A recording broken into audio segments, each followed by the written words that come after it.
আসসালামু আলাইকুম রহমতুল্লাহ। সূরা আল জাসিয়ার ২৭ থেকে ৩০ নম্বর পর্যন্ত এই ৪টি আয়াতের বাংলা তর্জমা আমি এখন আপনাদের খেদমতে পেশ করব ইনশাআল্লাহ। শুনুন আল্লাহ রাব্বুল আলামিন কি বলছেন। বিসমিল্লাহির রহমানির রহিম। আকাশমণ্ডলী ও জমিনের যাবতীয় সার্বভৌমত্ব আল্লাহ তাআলার জন্যই। যেদিন কিয়ামত সংঘটিত হবে সেদিন এ বাতিলপন্থীরা ভীষণভাবে ক্ষতিগ্রস্ত হবে। হে নবী, সেদিন তুমি প্রত্যেক সম্প্রদায়কে দেখবে মহাবিচারকের সামনে, আর তারা ভয়ে আতঙ্কে নতজানু হয়ে পড়ে থাকবে। প্রত্যেক জাতিকে তাদের আমলনামার দিকে ডাক দেওয়া হবে। তাদের বলা হবে, দুনিয়ায় তোমরা যা কিছু করতে আজ তোমাদের তার যথাযথ প্রতিফল দেওয়া হবে। বলা হবে, এ হচ্ছে আমার কাছে সংরক্ষিত তোমাদের নথিপত্র, যা তোমাদের কর্মকাণ্ডের উপরে ঠিক ঠিক বর্ণনায় পেশ করবে।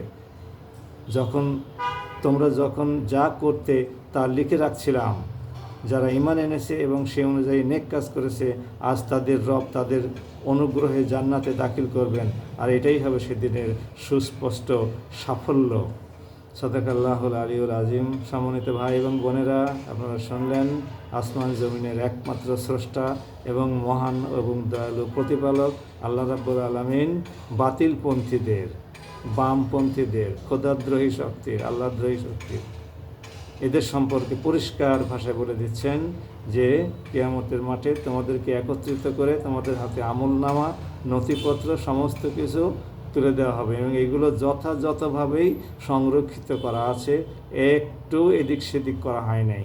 তুমি যা যা দুনিয়াতে করেছিলে সব কিছুই লিপিবদ্ধ আছে এবং সবাই এটা পাওয়ার পরে একথাই বলতে বাধ্য হবে যে, বিশেষ করে বাতিলপন্থীরা, পাপিষ্ঠরা, তারা একথা বলতে বাধ্য হবে যে এর মধ্যে আমার দুনিয়ার কোনো আমলই তো বাদ দেওয়া হয় নাই।